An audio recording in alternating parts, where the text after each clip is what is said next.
चर्चेमध्ये विरोधी पक्षनेते विजय वडेट्टीवार, जयंतराव पाटील आव्हाड, जितेंद्र आव्हाड, नाना पटोले, अमित साटम, अनिल देशमुख, रवींद्र वायकर, धानोरकर, सुनील राणे, सुनील टिंगरे, प्रकाश पातरपेकर, अबू अजमी, अमीन पटेल, मनीषाताई चौधरी, रोहित पवार, राम कदम, रमेश कोरगावकर, बळवंतराव वानखेडे, जयकुमार गोरे, सुनील भुसारा, सचिन कल्याण शेट्टी, विक्रम सावंत, कैलास पाटील, रवींद्र धंगेकर, रमेश बोरनारे, वैभव नाईक, राहुल कुल अशा अनेक इतरही सदस्यांनी यामध्ये सहभाग घेतलेला आहे।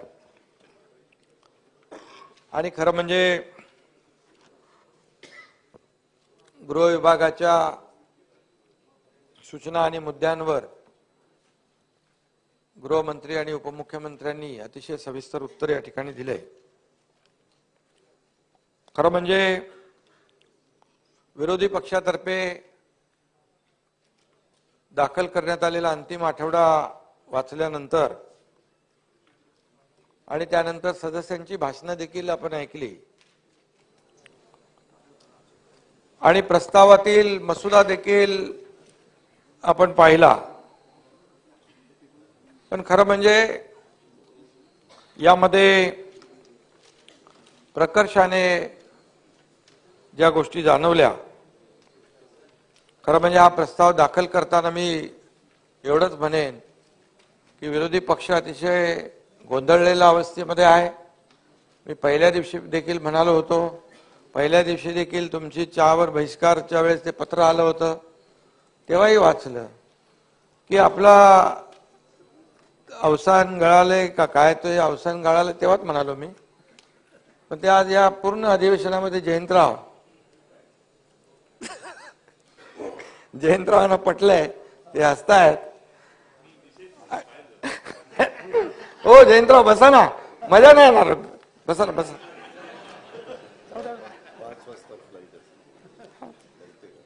कदाचित वरिष्ठ नेते दिल्लीत लोकसभेच्या जागा वाटपामध्ये व्यग्र असल्यामुळे सगळेच जण महाविकास आघाडीचे, त्या एनडीए आघाडीचे, आणि त्यामुळे योग्य दिशा मिळाली नसेल आणि शिवाय दिशा प्रकरणामध्ये काही लोकांनी इथे सदस्यांनी मत मांडल्यामुळे आधीच दिशाहीन झालेल्या विरोधी पक्षाचं गलबत आणखीनच भरकटलेलं दिसलं।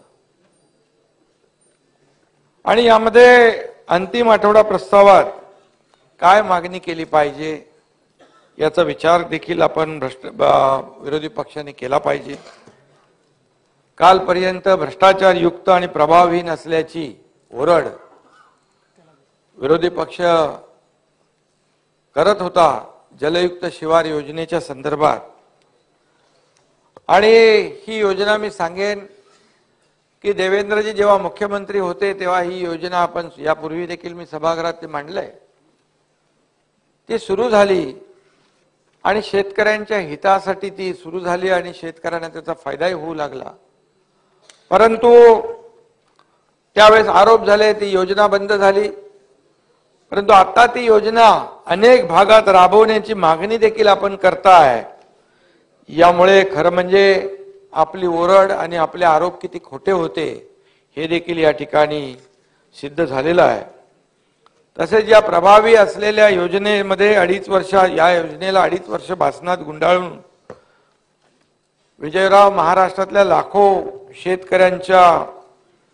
त्यांचं नुकसान करण्याचं, त्यांच्या जीवाशी खेळण्याचा जो काही प्रकार महाविकास आघाडी सरकारने केला आहे, त्यामुळे महाविकास आघाडी म्हणायचं की आणखी काय म्हणायचं असा प्रश्न या ठिकाणी पडलाय। शेवटी या राज्यातल्या प्रत्येक माणसाचा विकास साधण्याचं काम सरकारने करायचं असतं।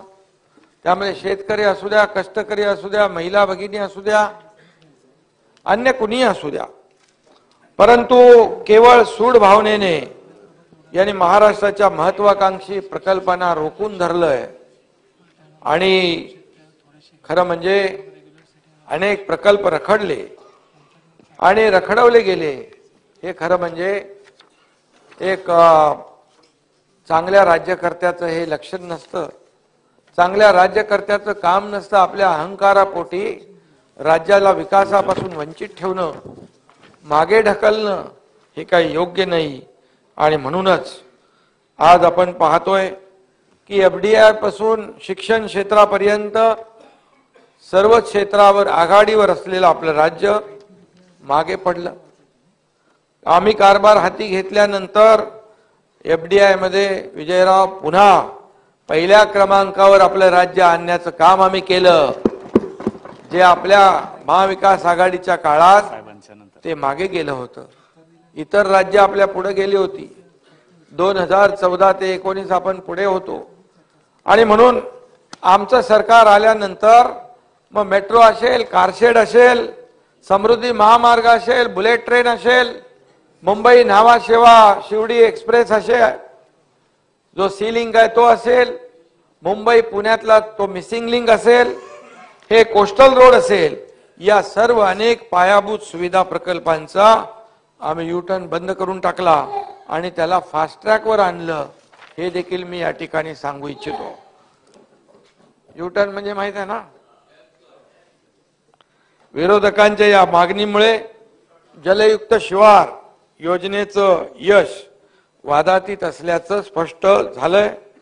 आणि म्हणून राजकारण करताना वस्तुस्थिती लक्षात घेऊन राजकारण केले पाहिजे, आरोप केले पाहिजे, परंतु आरोपाला आरोप म्हणून कधी विरोधी पक्षाने या ठिकाणी आरोप करता कामा नये। चांगल्याला चांगलं म्हणणं ही देखील या महाराष्ट्राची संस्कृती आहे, तेही काम केलं पाहिजे। आणि म्हणून काही दिवसांनी का होईना विरोधी पक्षांना आपल्या कामाची पोचपावती नाईलाजाने का होईना द्यावी लागेल, द्यावी लागते। जलयुक्त शिवार योजना राबवावी म्हणून आपली मागणी अनेक लोकांची आली आणि हीच पावती उद्या शेतकरी बांधवांच्या पॅकेज आणि मराठा आरक्षणाबाबत देखील आपल्याला द्यावी लागेल। यामध्ये देखील शंका बाळगण्याचं कारण नाही, कारण कालच आपण पाहिलं परवा की शेतकऱ्यांना ज्या योजना लागू केल्या आपण सर्व नियम बाजूला ठेवून ज्या वेळेस शेतकऱ्यांचं नुकसान झालं त्या वेळेस शेतकऱ्याच्या मागे आपलं सरकार उभं राहिलं, त्याच्यावर मी आता बोलू इच्छित नाही। मराठा आरक्षणाबाबत देखील मी दोन्ही सभागृहामध्ये विस्तारपणे माहिती दिली, तसेच पुढची दिशा देखील स्पष्ट केली। या संदर्भात मराठा समाजाने मोठ्या प्रमाणावर देखील समाधान देखील व्यक्त केलंय। मात्र अशोकराव आज नाहीये, तिकडे गेले काय? अशोक ऐकत असतील, आहेत बाहेर ना? अशोकराव त्यांनी काल बाहेर जाऊन आरोप केले मराठ्यांच्या या जिव्हाळ्याच्या प्रश्नातही राजकारण आणण्याचं सोडलं नाही, त्यांनी टीका केली। खरं म्हणजे वास्तविक त्यावेळेस अजितदादा इकडे बसलेले आहेत, मी अध्यक्ष होऊ नये म्हणून देखील पडद्याआड प्रयत्न झाले। मी अध्यक्ष उपसमितीचा अध्यक्ष झालो तर तातडीने मराठा समाजासाठी धडपड करेन, मराठा समाजाला न्याय मिळवून देण्यासाठी काम करेन, ही भीती त्यावेळेस 2.5 वर्षाच्या मुख्यमंत्र्यांना आणि त्यामध्ये अशोकरावांना देखील होती। पण आम्ही त्यावेळेस सांगितलं जाहीरपणे, अशोकराव होत आहेत ना, होऊ द्या, होऊ द्या, हरकत नाही। परंतु आजची परिस्थिती जी आहे ती निर्माण झाली नसती, हे मी छाती ठोकपणे ते सांगू इच्छितो। आणि म्हणून जे काही साठलोट केलं, डावललं, हा विषय झाला गेला, गंगेला मिळाला, त्याच्यावर मी काय बोलू इच्छित नाही। पण अशोकराव बाहेर असले तर वैभव आहेत का बाहेर? ऐकतायत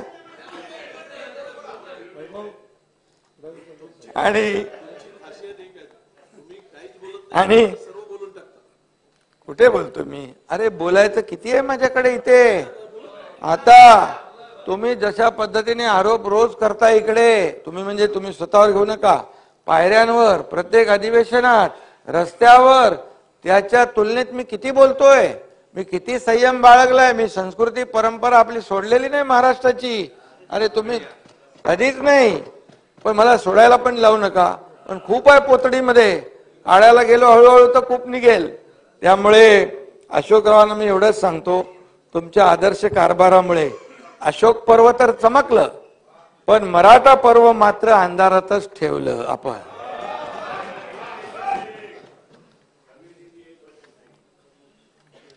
ते तर आपल्याला माहित आहे. आणि म्हणून आम्ही घेतलेल्या प्रत्येक विकास प्रकल्पाबाबत ते आता निकालच खोटं आणि दिशाभूल करणारे आरोप करत असले तरी सुद्धा यथावकाश त्यांना याही प्रकल्पांबाबत आमच्या कामाची पोचपावती द्यावीच लागेल. पण ज्याला मनाचा मोठेपणा असेल तर ते देतील, त्याच्यावर मी जाऊ द्या बोलत नाही. याशिवाय अंतिम आठवडा प्रस्तावात शालेय शिक्षणाच्या झालेल्या दुरावस्थेचा देखील ओझरता उल्लेख केलेला आहे.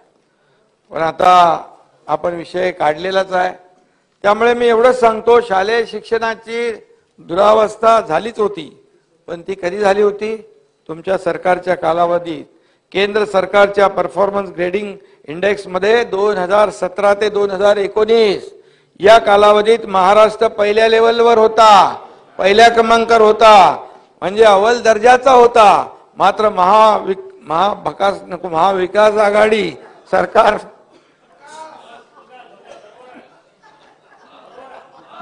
महाविकास आघाडी आणि या सरकार सत्तेत आल्यानंतर शिक्षण व्यवस्थेची घसरण होण्यास सुरुवात झाली आणि 2021-22 साली राज्य 3ऱ्या लेवलवर विजयराव गेलं, म्हणजे 3rd क्लासवर गेलं.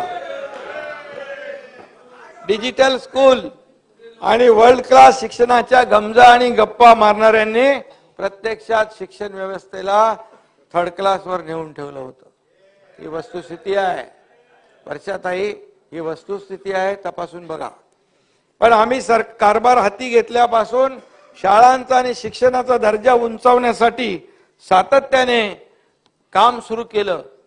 माझी शाळा सुंदर शाळा हे अभियान आम्ही राज्यभर राबवतोय.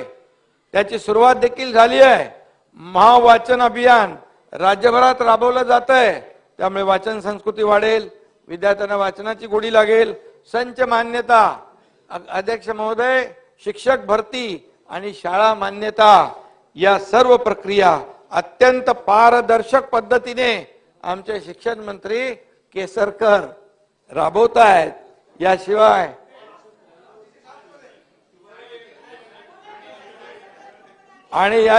CSRच्या माध्यमातून अनेक नामवंत कंपन्या या शाळांचा दर्जा उंचावण्यासाठी पुढे येत आहेत आणि मॉडेल स्कूल देखील या ठिकाणी करण्याचा आमच्या सरकारचा प्रयत्न आहे.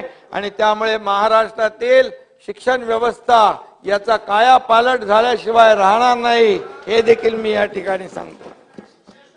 कोंबडं किती झाकून ठेवलं तरी महाराष्ट्रात विकासाचा सूर्य उगवल्याशिवाय राहणार नाही, एवढंच आपल्याला मी सांगतो. किती आरोप केले तरी सुद्धा आम्ही जे काम करतोय ते जनतेसमोर आहे.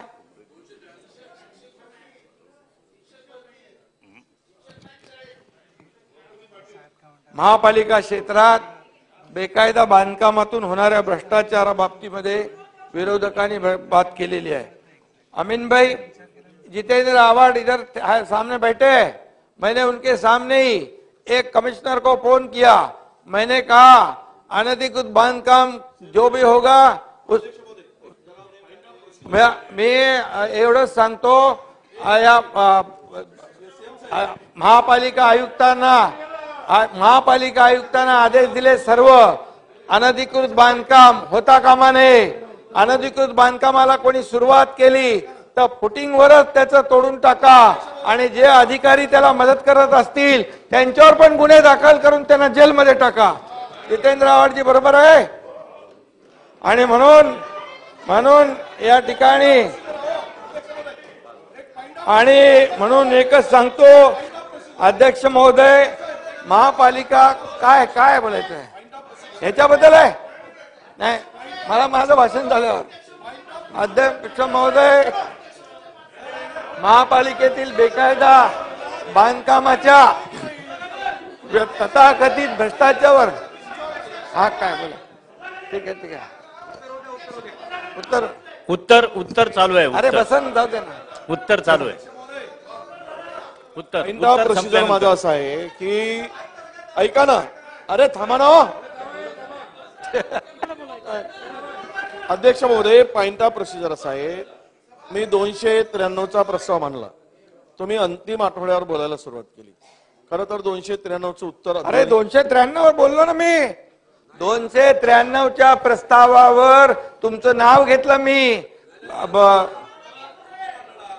वर्षाताईचं पण नाव घेतलं सर. एकत्रित झाले दोन्ही उत्तर. सीएम साहेब दोन्ही उत्तर एकत्रित देत आहेत. दोन्ही उत्तर एकत्रित आहेत सांगितलं ना मी. हे बघा हे बघा हे बघा हो 200 बघा हो बघा ह्याच्यात लिहिलंय दोन्ही एकत्रित उत्तर आहे काय. हे बघा अध्यक्ष महोदय तुमचं लक्ष नाहीये.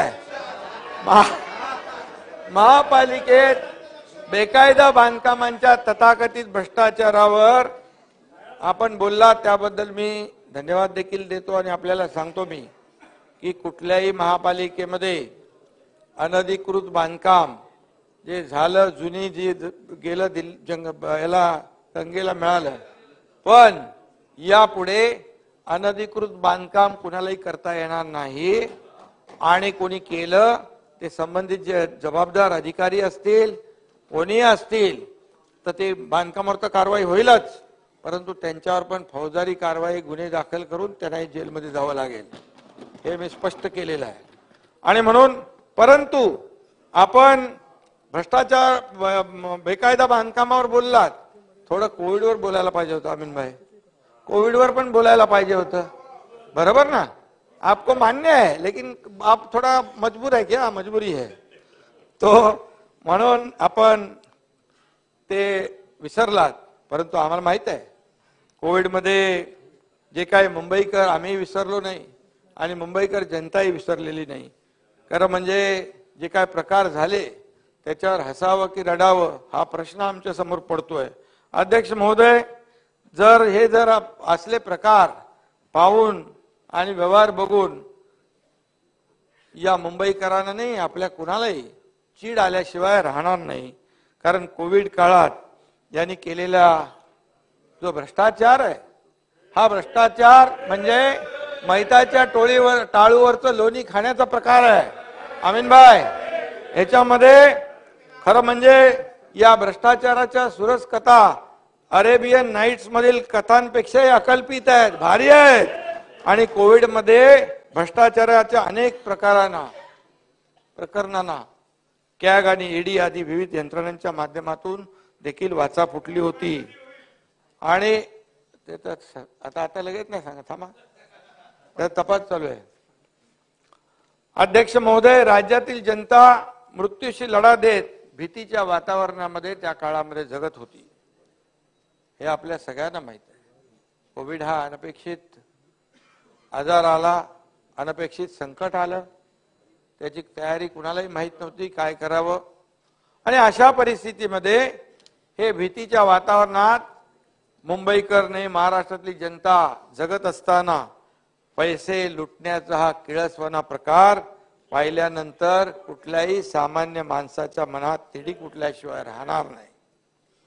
अध्यक्ष महोदय कपन चोर खिचडी चोर अशी बिरुद देखील कमी पडतील अशा प्रकारचा मोठा भ्रष्टाचार या ठिकाणी कोर्टमध्ये केलेला आहे.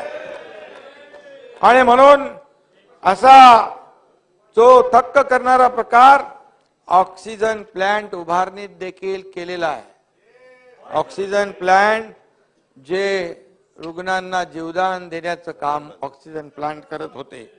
खरं म्हणजे यामध्ये अक्षरशः मी नावं घेणार नव्हतो परंतु या ठिकाणी काही लोकांच्या कृपेने अक्षरशः टेंडरचा पाऊस पडला आणि उत्तर प्रदेशातील हायवे कन्स्ट्रक्शन नावाची एक कंपनी या ठिकाणी अशी काही तळपली की स्वतःचे मुख्य काम सोडून रोमिंग पॉवर ऑफ एटर्नी देऊन इतर अवांतर कामात प्रचंड त्यांनी काम घेतलं. आता मी नावं थोडीशी वगळलेली आहेत गाळलेली आहेत.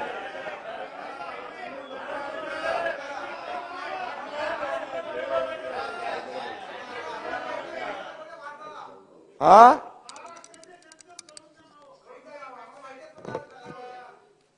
नाही त्याच्यामध्ये काय झालंय, आदित्य राजाच्या कृपेने वरुण राजाने अक्षरशः टेंडरचा पाऊस पडला. आता ठीक आहे, तुम्हाला तुमची इच्छा आहे ते बोलून टाका, ठीक आहे. कारण शेवटी मी म्हणालो की या प्रकरणातील एक महत्वाचं प्याद जे आहे हा रोमिन छेडा आहे. अध्यक्ष महोदय, या कंपनीच्या सुरस्कतांची सुरुवात झाली ती जिजामाता उद्यानातील पेंग्विन प्रकरणापासून.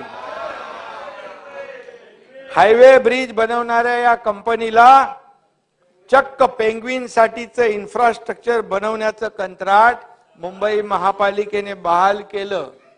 या हायवे कंपनीने पॉवर ऑफ एटर्नीद्वारे हे काम रोमिन छेडाला दिलं. इथं रोमिनचा पहिला रोमिंग आणि रोमहर्षक प्रवास सुरू झाला. पुढील 4 वर्षात रोमिनला, अध्यक्ष महोदय, छोटी मोठी मिळून सुमारे 270 कोटी रुपयांचा तब्बल 57 कंत्राट देण्यात आली. 57 कंत्राट. यावर हायवे बनवणाऱ्या या कंपनीला पुढे ठेवून रोमिनला पेंग्विन पाठोपाठ कोविडच्या कठीण काळात चक्क ऑक्सिजन प्लांट उभारण्याचं कंत्राट देखील देण्यात आलं. त्याचा काय संबंध? रोड बनवणारी कंपनी आणि पेंग्विनचं काम, त्यानंतर कोविडचं काम, कोण आहे, कशासाठी दिलं? बरं, हा रोमिन छेडा तरी ऑक्सिजन प्लांट उभारण्याचं काम करत असेल अशी कोणाची समजूत होईल. पण गंमत म्हणजे त्याचं बोरिवलीत परिहार डिपार्टमेंटल स्टोअर नावाचं कपड्याचं दुकान होतं.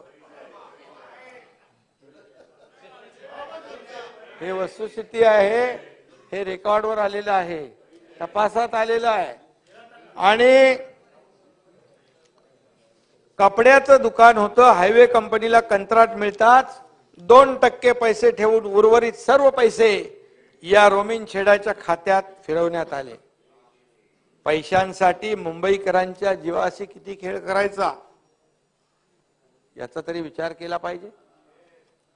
एकीकडे माणसं मरतायत, एकीकडे लोकांचे जीव जात आहेत, आणि अशा प्रकारचं काम जी मंडळी करत होती त्यांनी थोडा तरी विचार करण्याची आवश्यकता होती. ऑक्सिजन प्लांट कडून 60 कोटीचं काम जुलै महिन्यात ऑक्सिजन प्लांटचं पूर्ण करणं अपेक्षित असताना प्रत्यक्षात ऑक्टोबर महिन्यात काम पूर्ण झालं. मात्र सदर काम 1 महिना उशिरा म्हणजे ऑगस्ट मध्ये पूर्ण झाल्याचं दाखवून त्याकरिता केवळ 3 कोटी दंड आकारण्यात आला. म्हणजे त्याच्यामध्ये देखील जे काही गैरप्रकार झालाय तो देखील तिकडे तपासात आलेला आहे. ऑक्टोबर महिना धरला तर 3 महिन्यांकरिता 9 कोटी रुपये दंड आकारणे अपेक्षित होतं. प्रत्यक्षात केवळ 3 कोटी दंड आकारण्यात आला. पण इथंच ही गोष्ट संपलेली नाही. या ठिकाणी ऑगस्ट मध्ये बोगस कागदपत्रांच्या आधारे काम पूर्ण झाल्याचं दाखवलं. कारण काम पूर्ण झाल्याचा दाखला दिल्यानंतर याच दाखल्याच्या आधारावर लगेचच पुढचं 80 कोटींचं काम त्याला देण्यात आलं पुन्हा. त्यामुळे ऑगस्ट मध्ये कार्यपूर्ती झाल्याचे दाखवण्याचा जो काही आटापिटा केला होता तो याच कारणासाठी. अध्यक्ष महोदय, ऑक्सिजन प्लांटच्या अगोदरच्या ज्या काही कथा आहेत त्या तर अगदी अचंबित करणाऱ्या आहेत. रस्ते बांधणाऱ्या कंपनीच्या नावावर रोमिन छेडाला पेंग्विन एक्झिबिशन सेंटर बरोबरच रोबोटिक झू, 5D थिएटर, प्रशासकीय कार्यालय, लांडगे, कोल्हे, sloth bear, otter, Madras pond turtle, तरस, बिबट्या एक्झिबिशन सेंटर, पक्ष्यांचे पिंजरे, रेप्टाईल हाऊस आदी कामे सर्रास देण्यात आली. सगळी कामं दिली. याबरोबरच पेंग्विन कक्षाकरिता निगा व देखभालीचे कंत्राट देखील बहाल करण्यात आलं. अमीनभाई सुनो बरोबर. ज्यामध्ये HVAC system, electrical system, life support system, veterinary doctor आणि पेंग्विन करता मासे पुरवण्याचं कंत्राटही देण्यात आलं. एक ही आदमी है, देखो कितना सबका मालिक. आता काय यावर आपण काय बोलणार. आणि म्हणून जिजामाता उद्यानामधील इंजिनिअरिंग सेवांचेही निगा देखभालीचे काम याच कंपनीच्या माध्यमातून रोमिन छेडाला देण्यात आलं. अनेक वेळा हे काम एक एक महिन्याच्या कालखंडाचं दाखवून अध्यक्ष महोदय सातत्याने सलग त्याला देण्याचं काम या ठिकाणी केलं. म्हणजे एक एक महिना करून त्याचं सातत्य टिकवत राहिलं. आणि या कंपनीला नंतर महापालिकेच्या शाळांमध्ये वॉटर प्युरिफायर पुरवण्याचं कामही देण्यात आलं. पक्षी कक्ष आणि टर्टल पॉन्ड साठी under water lights, filter pumps पुरवण्याचंही काम देण्यात आलं.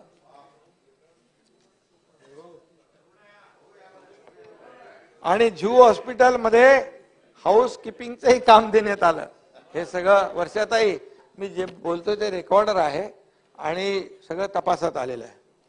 पक्षी कक्षात एनरिचमेंट डिव्हायसेस पुरवण्याबरोबर नॅनो कॉपर कोटिंग असलेला कोल्फशील्ड पुरवण्याचं देखील काम देण्यात आलं. झू पाठोपाठ जोगेश्वरीत बाळासाहेब ठाकरे ट्रॉमा हॉस्पिटलमध्येही हे काम त्यांना देण्यात आलं.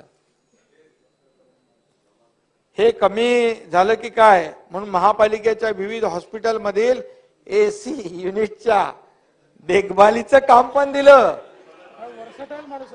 वर्सटाईल म्हणजे त्याच्याकडे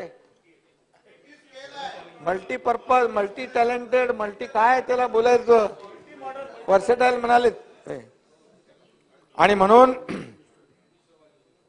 या ठिकाणी ही कंपनी काय काय करते याची जंत्री प्रचंड आहे. खरं म्हणजे आणखी काय काय दिले जाऊ देते. आणखी आपल्या माझं गरगरायला लागले डोकं, तुमचे गरगरेला ऐकून, त्यामुळे सोडून द्या. रस्ते बनवणाऱ्या या कंपनीला रोमिन छेडाला यांनी काय काय काम करायला लावले हे वाचून खरं म्हणजे ही लोक कुठल्या थराला गेलेत याचा अंदाज आपल्याला आला पाहिजे म्हणून मी बोलतोय. कारण मी कधी बघा एवढ्या डिटेल मध्ये कधी बोललो नव्हतो. रोज तुम्ही आमच्यावर आरोप करणार, रोज शिव्या घालणार, रोज आरोपीच्या पिंजऱ्यात उभं करणार. अरे ह्याच्यामध्ये एवढं सगळं आहे हे आता तपासामध्ये सगळं बाहेर येणार आहे आणि विथ प्रूफ येणार आहे. ऑक्सिजन म्हणजे ऑक्सिजन जे प्लांट आहेत ते कपड्याचं दुकान असणाऱ्या रोमिन छेडाने गंजलेलं ऑक्सिजन प्लांट दिल्यामुळे ब्लॅक फंगसचा प्रादुर्भाव पेशंटला झालेला हे पण रेकॉर्डवर आणलेलं आहे. काही जणांचे डोळे गेले हे पण डॉक्टरने रेकॉर्डवर आणलंय. हे माझं नाहीये म्हणणं. काही लोकांचा जीव गेलेला आहे परंतु त्यांना काही सोयरसूतक नाही. त्यांना फक्त पैशाशी मतलब आहे. त्यांना फक्त पैशाशी मतलब आहे. आणि म्हणतो मी जिथे टेंडर तिथे सरेंडर. अशा प्रकारच्या वृत्तीने जर काम केलं तर कसं होणार. आणि म्हणून पोतडीत अजून भरपूर आहे. आणि म्हणून मी आपल्याला एवढंच सांगतो, सर्वसामान्य मुंबईकर मात्र आपल्याला कुटुंबाचा जीव वाचवण्यासाठी केविलवाणी धडपड करत होता. माझे कुटुंब, माझी जबाबदारी, सर्व टेंडर सगळे सोयऱ्यांच्या घरी, बाकी जनतेनं फिरावं दारोदारी. अशा प्रकारच्या वृत्तीने काम केलेली माणसं समाजाचं कसं भलं करू शकतात, कसा मुंबईचा महाराष्ट्राचा विकास करू शकतात. रस्ते बनवणाऱ्या कंपनीला ऑक्सिजन प्लांट उभारण्याचं काम देऊन या मंडळींनी संपूर्ण आरोग्य व्यवस्थेलाच रस्त्यावर आणलेलं आहे. हे मी या ठिकाणी नम्रपणे नमूद करू इच्छितो. एक लाईफलाईन जी होते, लाईफलाईन, ती लाईफलाईन नव्हती, ती डेथ लाईन होती. आणि म्हणून कोविड हॉस्पिटल उभारणीमध्ये चालवण्याचं कंत्राट घेणाऱ्या सुजित पाटकर यांच्या लाईफलाईन हॉस्पिटलने तर लुटालुटीचा उच्चांक गाठलेला आहे.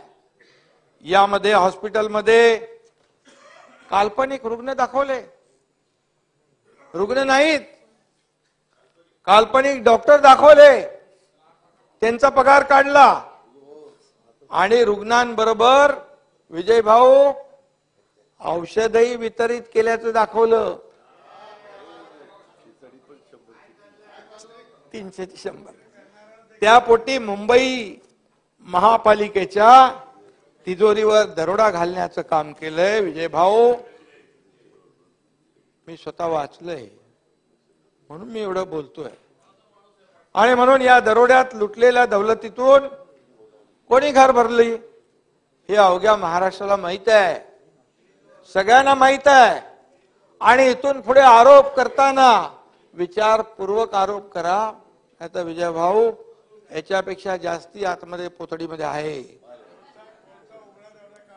आणि म्हणून काल्पनिक डॉक्टर, काल्पनिक रुग्ण, आरोग्य व्यवस्था चोख आहे असं भासून घरी बसणाऱ्यांनी देशात 1 नंबरचे सीएम आहोत असं सर्टिफिकेट देखील मिळालं.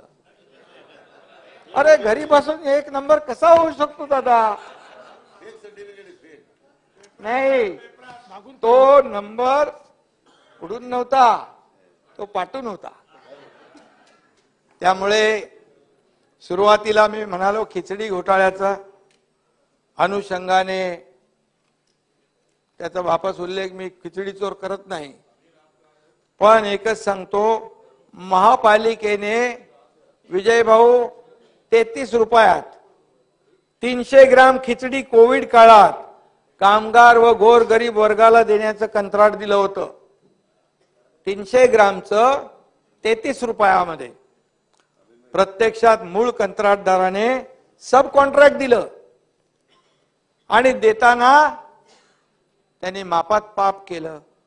100 ग्रॅम खिचडी द्या म्हणून त्याच्याबरोबर सब कॉन्ट्रॅक्ट केलं. 16 रुपयामध्ये 100 ग्रॅम खिचडीचं कॉन्ट्रॅक्ट देऊन 300 ग्राम देण्याच्या ऐवजी 100 ग्रॅम या गोर गरिबांना खिचडी वाटप झालं. म्हणजे 300 ग्राम देण्याचं कंत्राट, 300 ग्राम त्या ठिकाणी खिचडी द्यायला पाहिजे होती, तिथे 100 ग्रॅम खिचडी दिली आहे. आणि या गोर गरीब कामगार कष्टकरी यांच्या तोंडातला जयंतराव 200 ग्रामचा घास पळवून स्वतःची तुंबडी भरली. नाही जयंतराव नाही. या व्यवहारामध्ये कोणाकोणाच्या खात्यामध्ये किती किती पैसे गेले, चेकने पैसे गेलेले आहेत ते मी आता इथं सांगत नाही, पण ते तपासामध्ये रेकॉर्डवर आहे. कुणाच्या खात्यात किती पैसे, कुणाच्या खात्यात किती पैसे हे सर्व उघड झालेलं आहे आणि ते बाहेर येईल. सह्याद्री रिफ्रेशमेंट एक हे लाईफलाईन हॉस्पिटल घोटाळ्यातील आरोपी साळुंके, कदम, पाटकर यांच्याशी संबंधित आहे. सह्याद्री रिफ्रेशमेंट. आता खिचडीचं टेंडर भरताना अर्ज सह्याद्रीच्या नावाने, त्यावर कंपनीशी कोणताही कागदोपत्री संबंध नसलेल्या कदमची सही. याहून एक भारी गोष्ट म्हणजे पात्रतेसाठी ज्या किचनचा पत्ता दाखवण्यात आला ते किचन गोरेगाव येथील पर्शियन दरबार या हॉटेलच्या मालकाचं, आणि आपलं किचन खिचडीसाठी दाखवण्यात आलंय याचा त्या पर्शियन दरबारच्या मालकाला पत्ता देखील नाही. म्हणजे त्याचं जेव्हा माहिती घेतली तेव्हा त्यांनी ऍफिडेव्हिट दिलंय की माझ्याशी कुठल्याही प्रकारचा करारनामा कोणी केलेला नाही आणि माझा या घटनेशी काही संबंध नाही. म्हणजे अरेबियन नाईट सोबत आता पर्शियन नाईटच्या सुरस कथा देखील या हे कोविड कधी झालं, हा भ्रष्टाचार कधी झाला, वर्षातही आपल्या याला पाठिंबा आहे का? या 300 ग्रामच्या 100 ग्रामला या अरेबियन नाईट सोबत पर्शियन नाईटच्या सुरज कथा देखील पुढे आल्यात. आता फक्त आणखी एकीकडे सामान्य माणूस जिवंत राहण्यासाठी धडपड करत असताना यांच्या नोट काउंटिंग मशीन मध्ये मात्र खनखनाट सुरू होता. इकडे माणसं मरत होते, नोटा मोजल्या जात होत्या आणि इकडे माणसं मरत होती. रेमडेसिवीर मध्ये देखील अध्यक्ष महोदय असंच झालंय. महापालिकेच्या वैद्यकीय विभागाचे प्रमुख असलेल्या राठोड यांना भायकाळा येतील महापौर बंगल्यावर बोलवून रेमडेसिवीरचं कंत्राट हेट्रो लॅब्सला देण्यास सांगितलं. काय कारण? यासाठी युवा नेत्याचा मित्र असलेला एक पुण्यवान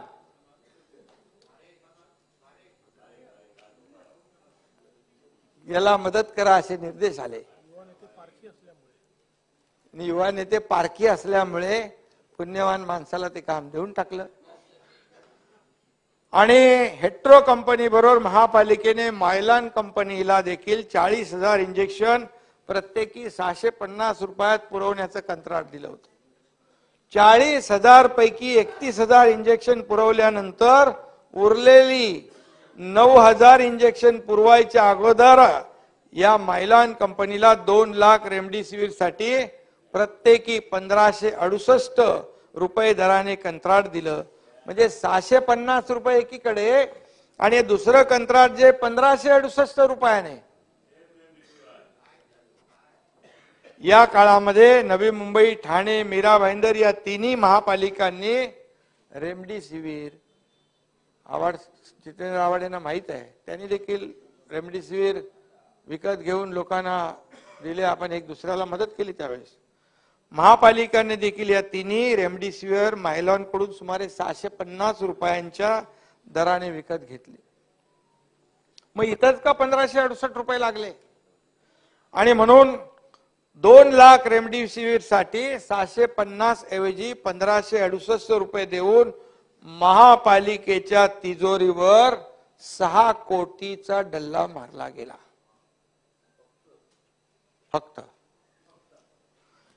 ही काय कलाकारी कोणी केली हे सगळं माहित आहे. याला या सर्व पैशाचा बूस्टर डोस कोणाला मिळाला हे तपासामध्ये पुढे येणार आहे. आणि म्हणून मी एवढंच सांगेन की अशा प्रकारे कोविड मध्ये तरी अशा प्रकारचे प्रकार व्हायला नको होते. एवढीच माफक अपेक्षा मुंबईकरांची आपल्या सर्वांची आहे. त्याचबरोबर धारावीचा देखील एक मोर्चा काढला होता. मला वाटतं सावेंनी उत्तर दिलं त्याच्यावर. धारावीचा पुनर्विकास प्रकल्प सुरू आहे, मान्य केलाय. मुंबईमध्ये मोर्चा निघाला होता. घोटाळा म्हणजे तरी काय आपण समजायचा? निविदा काढून कोविड सेंटरची उभारणी केल्यानंतर निविदापेक्षा अतिरिक्त रक्कम दिली, आता जे मी म्हटलं तो घोटाळा आहे. त्याला घोटाळा म्हणतात. यामध्ये निविदेच्या अटी कायम ठेवणे हा घोटाळा नसतो. कोविड बॅगची अव्वाच्या सव्वा दराने खरेदी करणे म्हणजे घोटाळा. रहिवाशांना प्रत्यक्ष मदत करणे हा घोटाळा नाही.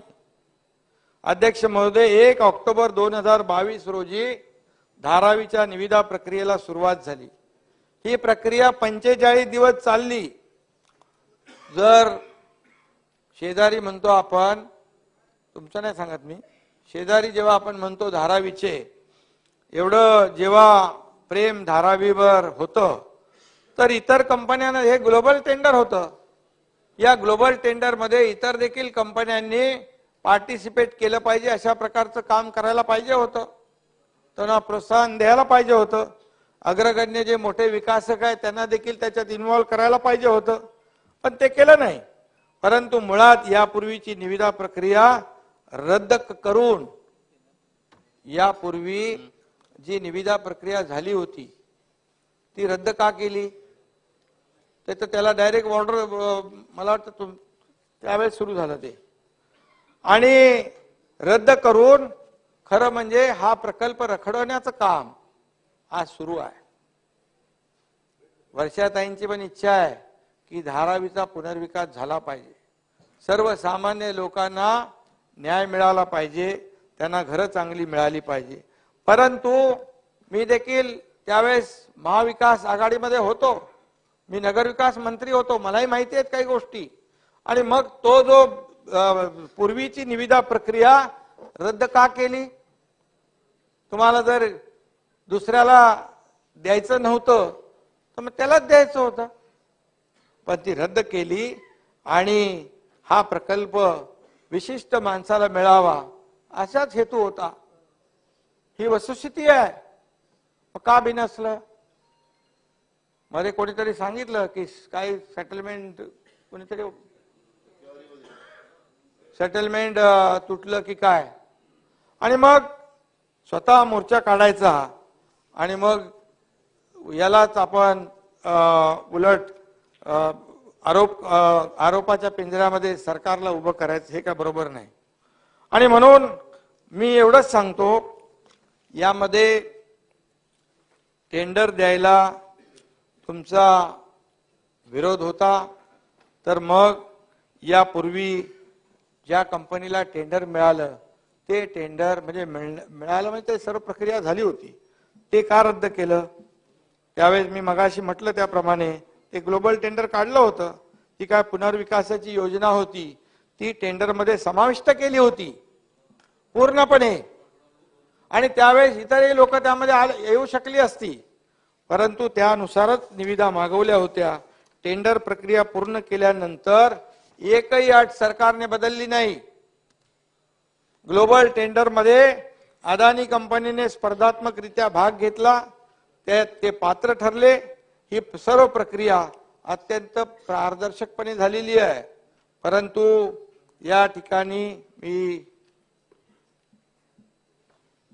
जास्त काय आरोप करू इच्छित नाही. काही गोष्टी आहेत त्या मलाही माहित आहेत आणि त्या योग्य वेळी बाहेर येतील. यामध्ये शेकलिंगला द्यायला पाहिजे होता ना, आणि म्हणून एका धारावी प्रकल्पामध्ये टीडीआर संदर्भातली ज्या तरतुदी आहेत त्या पारदर्शक आहेत. त्यामुळे हा प्रकल्प जो आहे हा विशिष्ट प्रकारचा प्रकल्प आहे. या प्रकल्पामध्ये जवळपास 2004 पासून प्रयत्न सुरू आहेत. यामध्ये निविदा प्रक्रिया काढली, कोणी रिस्पॉन्स करत नव्हता, आणि हा विशिष्ट प्रकार आहे. जवळपास 10 लाख लोक राहतात. 600 एकरचा हा प्रकल्प आहे. आजची परिस्थिती तिथे आम्ही साफसफाई डीप क्लीन ड्राईव्हला गेलो त्या दिवशी बघितलं, गटार, पब्लिक टॉयलेट, रस्ते सगळं पाहिलं. आणि या विशिष्ट प्रकारच्या व्हायटल प्रोजेक्ट साठी जेव्हा विशिष्ट प्रकारच्या सवलती दिल्याशिवाय हा प्रकल्प होऊ शकत नाही, आणि या सर्व सवलती ज्या आहेत त्या टेंडरमध्ये टाकण्यात आल्या होत्या. आणि म्हणून यामध्ये एवढंच मी सांगेन, आता जे काही लोक आरोप करतायत त्यांनी समजून घेतलं पाहिजे, विकास नियंत्रण नियमावलीमध्ये या अनुषंगाने निविदा व मंत्रिमंडळ मंजुरी या बाबी विचारात घेऊन टीडीआर आणि त्या संदर्भातल्या प्राथमिक अधिसूचना प्रसिद्ध करण्यात आलेली आहे. सदर अधिसूचना 25 डिसेंबर पर्यंत सूचना व हरकती याकरता उपलब्ध आहे. अजून त्याच्यावर निर्णय घेतलेला नाही. त्यामुळे आरोप करायच्या अगोदर विचार केला पाहिजे, स्टेटस काय आहे, प्रेझेंट स्टेटस या प्रकल्पाचं काय आहे. आणि म्हणून कोणाला हरकती घ्यायच्या असतील, सूचना करायच्या असतील तर मोर्चे काढण्यापेक्षा यामध्ये जर कायदेशीर प्रक्रियेमध्ये सहभागी होण्याची मुभा तुम्हाला होती, परंतु फक्त केवळ राजकारण करायचं. अधिसूचना अंतिम करण्यापूर्वी सर्व सूचना हरकती यांचा विचार केला जाणार आहे. त्यामुळे प्राथमिक अधिसूचना म्हणजे निर्णय असं समजून आरोप करणं हे चुकीचं आहे. आणि म्हणून नक्की यामध्ये जर सहकार्याची भूमिका जर घेतली असती तर नक्की त्या लोकांना, धारावीच्या लोकांना फायदा झाला असता. जसं मातोश्री 1 पासून मातोश्री 2 हा जसा आपला अभिमानास्पद प्रवास झाला तसा या धारावीकरांचा जो प्रवास आहे धारावी 1 पर्यंत व्हायला पाहिजे. कारण आज परिस्थिती पाहिल्यानंतर काय परिस्थितीमध्ये माणसं राहत आहेत हे पाहिलं पाहिजे. आणि या धारावीतल्या लोकांना खरं म्हणजे या रहिवाशांना जर आपण न्याय देऊ शकलो नाही तर त्यांच्या विरोधात तरी आरोप करणं चुकीचं आहे. आज ज्या परिस्थितीमध्ये ते राहत आहेत तिथे जो धारावी प्रकल्प आहे SRA मध्ये मला वाटतं सिंगल खालच्या ग्राउंडला मिळतं, वरच्याला मिळत नाही घर. परंतु हा पहिला प्रकल्प आहे की सर्वांना घरं त्याच्यामध्ये मिळणार आहेत. म्हणजे पहिला, दुसरा, तिसरा, चौथा जो कोणी असेल माळा सगळ्यांना घरं, सर्व लोकांना घरं देणारा हा सगळ्यात पहिला भारतातला पहिला प्रकल्प आहे. पात्र अपात्र सगळ्यांना. फक्त पात्र माणसाला NC2 तिथे जे दुकानदार आहेत, जे छोटे मोठे उद्योग आहेत त्यांना तिथे मिळेल. जे अपात्र आहेत त्यांना काहीतरी 10 किलोमीटरच्या परिघामध्ये रेंटल स्कीम मध्ये घरं मिळतील. परंतु त्यांना विकत घेण्याची देखील मुभा आहे, विकत घेण्याची मुभा देखील ठेवलेली आहे. आणि TDRचा जो विषय आहे यामध्ये TDRचा जो विषय आहे त्यामध्ये देखील टेंडरमध्ये मला वाटतं 50% TDR त्याच्याकडून, कारण TDR जनरेट होणार तिथं मला वाटतं ह्याचं हाईट रेस्ट्रिक्शन आहे, फनेल झोन आहे, त्यामुळे तो वरती जाऊ शकत नाही. हे हाईट रेस्ट्रिक्शन असल्यामुळे आणि त्यामुळे TDR जनरेट झालेला त्याला मार्केटमध्ये विकल्याशिवाय प्रकल्प होऊ शकत नाही. ही वस्तुस्थिती जाणून घेतली पाहिजे. आणि त्यामध्ये 50% TDR त्याच्याकडून घेण्याची त्याच्यात अट होती, ती परत निगोशिएट करून काहीतरी 40%वर आणली आहे, 40% वर. आणि जर त्यांनी 40% TDR दिला नाही तर त्याला दुसरीकडूनही TDR घेता येतो. लोडाचे बरोबर आहे की आपको मालूम होगा. आणि दुसरं डिजिटल हे केलंय TDR आणि म्हणजे काय म्हणतो डिजिटली तो मॉनिटर करता येईल कुणालाही ते बघता येईल. ट्रान्सपरंट आहे, डिजिटल आहे. TDR असं लपवून छपून ठेवतात, डिजिटल प्लॅटफॉर्म दिलाय. आणि म्हणून त्याचबरोबर जे एक अप्पर लिमिट देखील आहे की किती टक्क्यापर्यंत, अप्पर लिमिट पण 90% केलेलं आहे. त्यामुळे सगळं जे आहे आणि तिथे SPV आहे, फक्त अदानी नाही, सरकारला देखील त्यातले 20% जो आहे तो प्रॉफिट झाला तर 20% सरकारला देखील आहे. आणि त्यामुळे हा प्रकल्प जो आहे हा प्रकल्प अतिशय महत्वाकांक्षी प्रकल्प आहे. यात 10 लाख लोकांच्या जीवनाशी निगडीत आहे. आणि जे लोक उद्या त्यांना समजलं की हा विरोध कशासाठी होतोय तर मोर्चा तिकडे काढण्यापेक्षा मोर्चा उलट्या दिशेने पण जाऊ शकतो. कारण किती दिवस किती वर्ष राहणार ते अशा परिस्थितीमध्ये.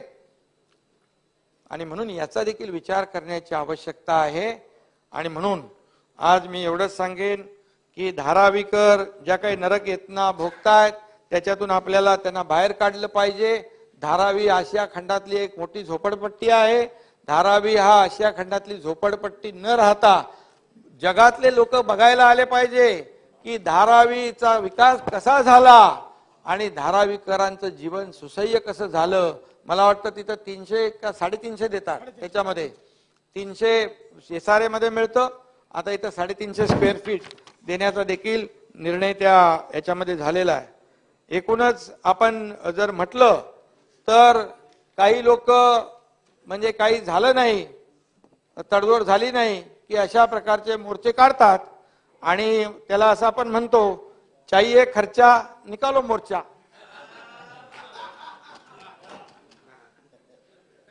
असं पण आहे ना वृत्ती काही लोकांची. मग कोणीतरी मध्ये मीडियाला स्टेटमेंट दिलंय, मग ज्याच्या विरोधात मोर्चा काढला 1 वर्षापूर्वी तो तिथं मिटिंगला होता. हे मी बोलत नाही, टीव्हीवर जाहीर स्टेटमेंट आहे. आणि म्हणून याच्यावर आपल्याला विचार करण्याची आवश्यकता आहे. आणि या धारावीकरांचं जे काही जीवन आहे हे आज ज्या पद्धतीने जगतायत त्याच्यातून आपल्याला त्यांना बाहेर काढायचं असेल तर एक सर्वांनी सकारात्मक भूमिका घेण्याची आवश्यकता आहे. याच्यावर कुणालाही आरोपाच्या पिंजऱ्यामध्ये उभं करता कामा नये. जे काय ट्रान्सपरंट आहे त्या सगळ्या बाबी इथे आहेत. सूचना हरकतीला अजून वेळ आहे आणि ते न करता मोर्चा काढून काहीतरी दबाव आणायचा व नंतर बोलणी होईल, ह्या सगळ्या गोष्टी लोकांना माहित आहेत. आणि म्हणून याच्यामध्ये मी आता जास्त जात नाही. बाकी आहे ते नंतर पुढच्या वेळेस बोलेन. यामध्ये प्रदूषण आणि पर्यावरणाच्या बाबतीत देखील काही सदस्यांनी या ठिकाणी आपली मतं मांडलेली आहेत.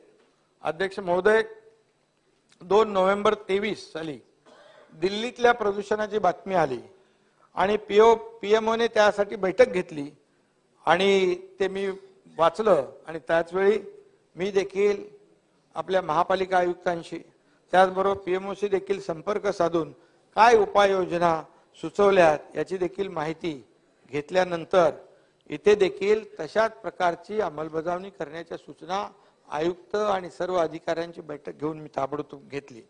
आणि त्यानुसार आज आपण महापालिकेमध्ये पाहतोय की स्वच्छतेला आपण प्राधान्य दिलेलं आहे आणि ज्या ज्या ठिकाणी कन्स्ट्रक्शन सुरू आहेत, मेट्रोची कामं सुरू आहेत, MMRDAची कामं सुरू आहेत, या ठिकाणी जे सरकारी प्रकल्प सुरू आहेत आणि खाजगी प्रकल्प देखील सुरू आहेत, त्यांना देखील सर्वांना नोटिसा दिल्यात महापालिकेने आणि ते सर्व त्यांनी त्यांचं काम बांधकाम धूळ उडणार नाही अशा प्रकारची सर्व काळजी घेण्याच्या सूचना दिल्यात. आपण पाहतोय की ते सगळं त्या इमारतींना ते कर्टन लावून बंद केलंय, त्यांची धूळ बाहेर येता कामा नये अशा प्रकारचा प्रयत्न या ठिकाणी केलेला आहे. त्याचबरोबर आपण मुंबई महापालिकेने डीप क्लीन ड्राईव्ह देखील ही मोहीम सुरू हातात घेतलेली आहे. आणि म्हणून केवळ मी वर्षाताईंच्या इकडे आलो होतो त्या दिवशी की फक्त आपण रस्ते स्वच्छ नाही करत, रस्ते अंतर्गत रस्ते पण, अंतर्गत गटार पण, त्या भागातले नाले पण, त्या भागातले पब्लिक टॉयलेट्स पण, हे सगळे एकाच वेळेस साफ झाले पाहिजे.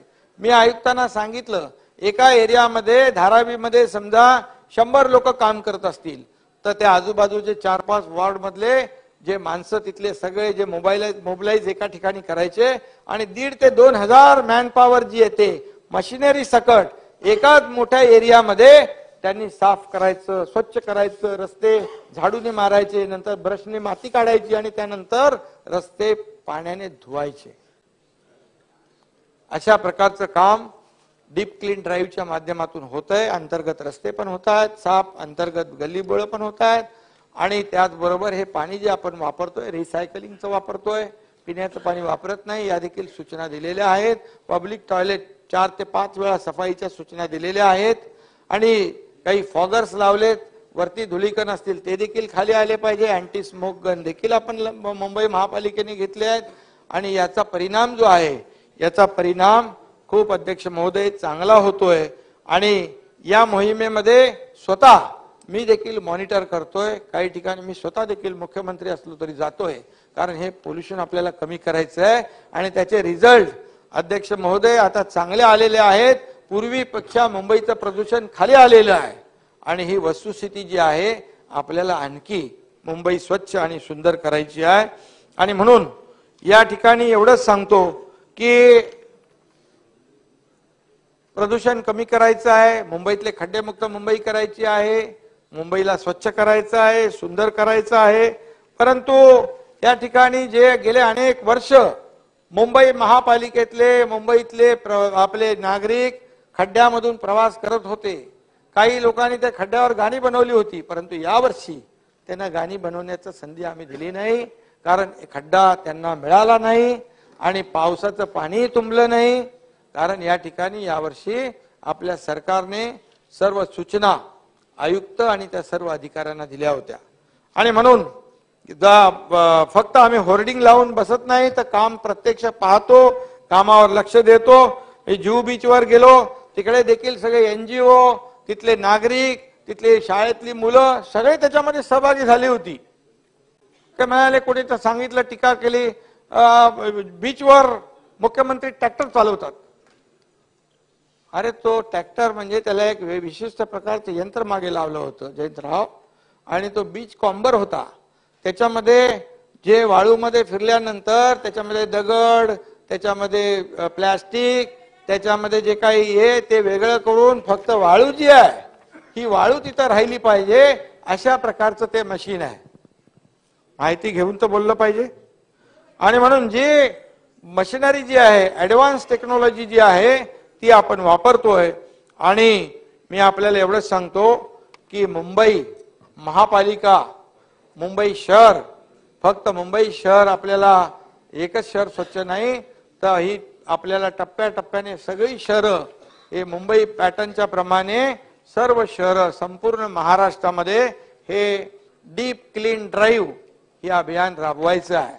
जे स्वच्छता भारत स्वच्छ भारत अभियान आदरणीय देशाचे प्रधानमंत्री मोदी साहेबांनी राबवलं त्यावेळेस देखील अशी टिंगल केले फोटो सेशन आहे. आज बघितलं की त्या स्वच्छ भारत अभियानचं महत्व आज किती जनजागृती झाली. सगळे लहान मुलं, NGO, सगळे नागरिक यामध्ये सहभागी होत आहेत. हे त्याचं फलित आहे. आणि म्हणून जे आता टिंगल करतायत जेव्हा मुंबई स्वच्छ सुंदर होईल आणि मुंबई प्रदूषण मुक्त होईल तेव्हा या टीका करणाऱ्यांचे डोळे पांढरे झाल्याशिवाय राहणार नाहीत हे देखील मी या ठिकाणी सांगू इच्छितो. आणि म्हणून मी सांगितलं त्या दिवशी काही लोक मला म्हणाले मुंबईचे रस्ते साफ करतायत, मुंबईचे रस्ते धुतायत. बोल हो, मुंबईचे आम्ही रस्ते साफ करतोय, आम्ही तिजोरी साफ करत नाही, आम्ही रस्ते साफ करतोय. त्यामुळे रस्ते साफ करायचा अभिमान आम्हाला आहे. आणि एवढंच सांगतो की याचा खूप चांगला परिणाम या ठिकाणी नक्की आपल्याला दृश्य स्वरूपामध्ये भविष्य काळामध्ये पाहायला मिळेल. आणि बाकी तर कायदा व्यवस्थेच्या बाबतीमध्ये उपमुख्यमंत्री महोदयांनी उत्तर दिलेलं आहे. लॉ अँड ऑर्डरच्या संदर्भात अंमली पदार्थाच्या विरोधामध्ये देखील अनेक लोकांनी त्याचे उत्तर त्यांनी दिलंय. कारवाई आपण करतोय, पोलीस कारवाई करतायत म्हणून हे अंमली पदार्थाचे साठे सापडतायत. पूर्वीचे लोक त्याच्यावर कारवाईच करत नव्हते कारण त्यांचं आणि त्यांचं साठलोट होतं.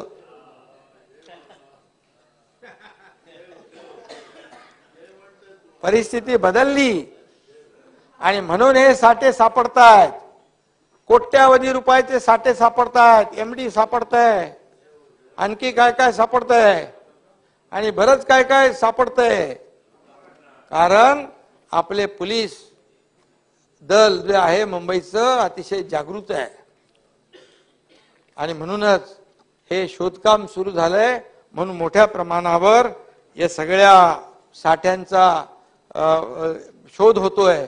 आणि या साठ्यांचा उगमस्थान जो आहे तो उगमस्थान देखील तिथून ते देखील तोडून फोडून टाक. त्यामुळे कायदा सुव्यवस्था राखण्याची जबाबदारी सरकारची आहे. परंतु काही वेळेला कायदा सुव्यवस्था बिघडवण्याचं काम देखील काही अपप्रवृत्ती समाजकंटक करतात. त्यांच्यावर देखील सरकारचं बारीक लक्ष आहे. आणि असं नाना का शास्त्र का नाना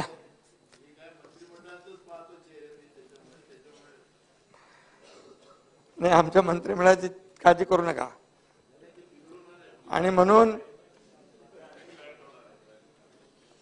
आपल्याला मी एवढंच सांगतो की या सर्व ज्या अनैतिक अनधिकृत साठे जे काही आहे मुंबईत देखील आम्ही सूचना दिल्या होत्या की शाळेच्या आजूबाजूला ज्या पानाच्या टपऱ्या असतील, छोटे मोठे हॉटेल असतील, त्याच्यामधून हे अंमली पदार्थ विकण्याचं जे काही पाप लोक करतात त्यांचं सगळं, एक तर तो पानवाला होता मर्सिडीजने फिरायचा, काय त्याचं नाव माहित नाही मला, मुच्चड का काहीतरी. आणि सगळे असे जवळपास 1200 स्ट्रक्चर आपल्या मुंबई पोलिसांनी तोडून टाकले, ध्वस्त करून टाकले. आणि ह्याचा जो काही जे काय म्हणतो त्याला हे मधले सगळे पेडलर वगैरे हे आणि त्याचा मूळ जो मालक आहे, मूळ जिथून उत्पादन आहे त्याच्यावर घाला घालण्याच्या सूचना देखील पोलिसांना दिलेल्या आहेत. आणि त्यामुळे मोठ्या प्रमाणावर या ठिकाणी हे साठे सापडतात, त्यांच्यावर कारवाई होतीये. आणि केंद्रीय गृहमंत्र्यांनी देखील अंमली पदार्थ विरोधी कारवाईसाठी देशपातळीवर स्थापन केलेल्या समन्वय समितीच्या देखील बैठका झाल्यात आणि त्यामध्ये देखील महाराष्ट्र सरकार देखील याच्यामध्ये या कारवाईमध्ये आघाडीवर आहे आणि म्हणून विजयराव आमचं सरकार प्रोएक्टिव्ह आहे. घटना घडेपर्यंत आम्ही वाट बघत बसत नाही. घटना घडायच्या अगोदर ते आपल्याला माहिती मिळाल्यानंतर त्याच्यावर ऍक्शन घेण्याचं काम आपण केलं पाहिजे. शेवटी एकच सांगतो, लोकशाहीचं हे पवित्र सभागृह आहे, हे पवित्र मंदिर आहे. जनतेतून आपण निवडून येतो. लोकांच्या आपल्याकडून खूप अपेक्षा आहेत. लोकांच्या आपल्याकडून आपला आमदार आपल्या प्रश्नांना न्याय मिळेल, वाचा फोडेल, अशा प्रकारची अपेक्षा असते. आणि म्हणून मी एवढंच सांगेन की सरकार चुकत असेल तर नक्की आपण चुका दाखवून द्या. परंतु यामध्ये सरकार चांगलं काम करत असेल अशोकराव, त्याला चांगल्याला चांगलं म्हणण्याची देखील आपली संस्कृती आहे. आणि म्हणून तुम्हाला सांगतो, आणि म्हणून अरे आता झालं मग अशी बैठक ना आपली, आता असं बोलल्यावर ती बैठक रद्द होईल, कैंसिल होईल एग्रीमेंट. ना ना, देखो बात हो गई थी, फिर अभी बोल रहे हो आप. सेपरेट स्पेशल कोटावाले येते. आणि म्हणून राजकारण करण्यासाठी अनेक विषय असतात. राजकारणाच्या जागेवर ठेवा, ते होतच राहील. परंतु जनतेच्या जिव्हाळ्याच्या प्रश्नावर देखील आपण सगळ्यांनीच एकत्र येऊन त्याला न्याय देण्याचं काम केलं पाहिजे. एवढंच मी आजच्या या प्रसंगी सांगतो.